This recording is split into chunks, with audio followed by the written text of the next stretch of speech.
আজি মই অসমৰ মুখ্যমন্ত্ৰী মহোদয়ে প্ৰদান কৰা অসমীয়াৰ সংজ্ঞা বিষয়ক লৈ ক'ব বিচাৰিছোঁ যে অসমৰ মুখ্যমন্ত্ৰীয়ে প্ৰকাশ কৰা বিবৃতি মতে অসমীয়াৰ সংজ্ঞা 4টা তেখেতে নিৰ্ধাৰণ কৰিছে।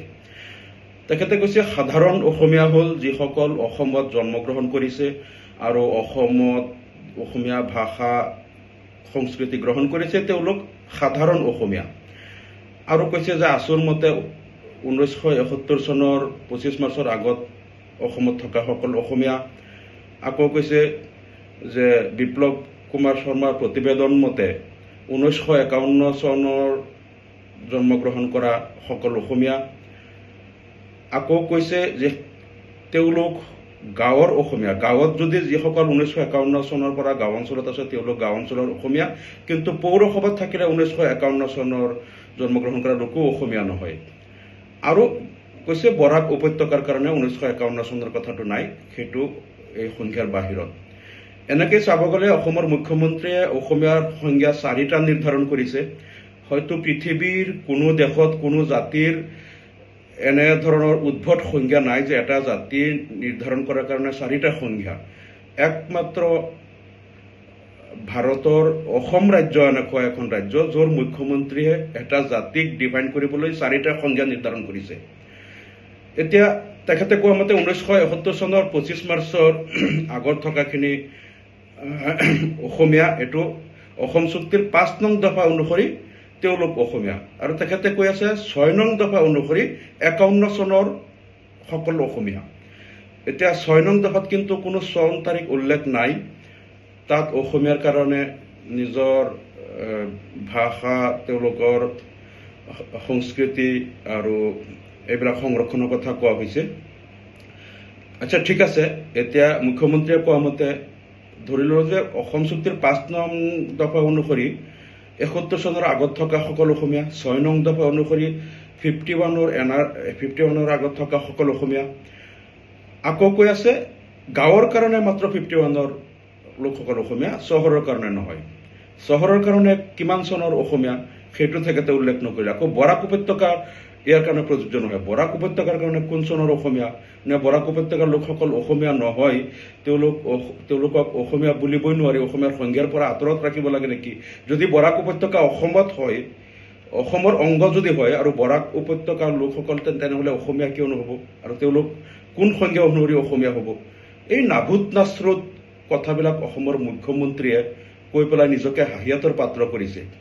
এতিয়া যদি অসমৰ কোনো লোকে ভাৰতৰ অন্য ৰাজ্যত যায় বা দিল্লীত যোৱাৰ পিছত যদি কয় আপুনি কোন বা আপুনি ক'ৰ পৰা আহিছে, তেওঁ তেতিয়া ক'ব লাগিব মই অসমৰ চহৰ অঞ্চলৰ অসমীয়া, নহ'লে মই অসমৰ গাঁও অঞ্চলৰ অসমীয়া। গাঁৱৰ অসমীয়া, চহৰৰ অসমীয়া নহয়। তাৰমানে গাঁৱত তেওঁ বা তেওঁৰ পূৰ্বপুৰুষ 51ৰ আগৰ পৰা আছে, গতিকে তেওঁ গাঁৱৰ অসমীয়া। চহৰত তেওঁ যদিও 51ৰ আগত তেওঁলোকৰ পৰিয়াল ধৰি ল'লে চহৰত আহি গ'ল, চহৰত আছে, কিন্তু তেওঁলোক অসমীয়া নহয়।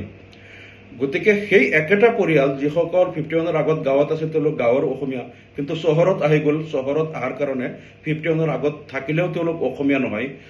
গতিকে সেই লোকসকলে ভাৰতৰ অন্যান্য ৰাজ্যত গ'লে ক'ব লাগিব আমি অসমৰ গাঁৱৰ অসমীয়া, কিন্তু অসমৰ চহৰৰ অসমীয়া নহয়। মানে এনেধৰণৰ সংজ্ঞাবিলাক দি পেলাই মুখ্যমন্ত্ৰীয়ে কি এটা বেবেৰিবাং মানে এটা সূত্ৰ দাঙি ধৰিলে আৰু নিজকে হাঁহিয়াতৰ পাত্ৰ কৰিলে আমি বুজি নাপাওঁ তেওঁলোকে কি কৰিব বিচাৰিছে, অসমখনক কলৈ লৈ যাব বিচাৰিছে। এই কথাবিলাক অলপ স্পষ্ট কৰি দিলে ভাল হয়। কাৰণ এতিয়া এই 4টা 5টা সংজ্ঞা যে এটা জাতিৰ দিছে, এতিয়া কোন অসমীয়াই বাহিৰত গৈ কি পৰিচয় দিব?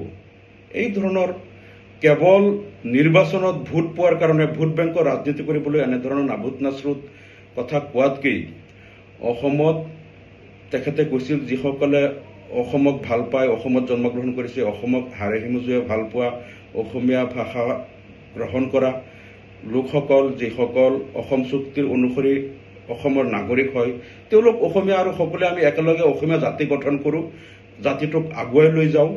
এনেধৰণৰ এটা কথা মুখ্যমন্ত্ৰীয়ে কওক, যাতে অসমীয়া জাতিক আৰু বিভাজন নকৰি, জাতিটোক আৰু থানবান নকৰি হিন্দুত্ববাদীসকলৰ শ্ৰুতলিপিত অসমীয়া জাতিটোক থানবান কৰি ইয়াত গেৰুৱা হিন্দুত্ববাদ জাপি দিয়াৰ যিটো ষড়যন্ত্ৰ মুখ্যমন্ত্ৰীয়ে ৰচিছে, এইবিলাক বাদ দি কওক যে আমি যিসকল অসম চুক্তি অনুসৰি অসমীয়া, আমি সকলোৱে অসমক সন্মিলিতভাৱে আগুৱাই লৈ যাওঁ, অসমীয়া জাতিটোক আমি শক্তিশালী ৰূপত প্ৰতিষ্ঠা কৰোঁ, এনেকুৱা এটা কথা কৈ অসমীয়া জাতিটোক ৰক্ষা কৰক আৰু আপোনালোকে জাতিটোক ধ্বংস নকৰিব, এইটো অনুৰোধ জনালোঁ।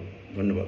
যিকোনো খবৰৰ বাবে যোগাযোগ কৰক 7090173330 অথবা 7099017990 নম্বৰত।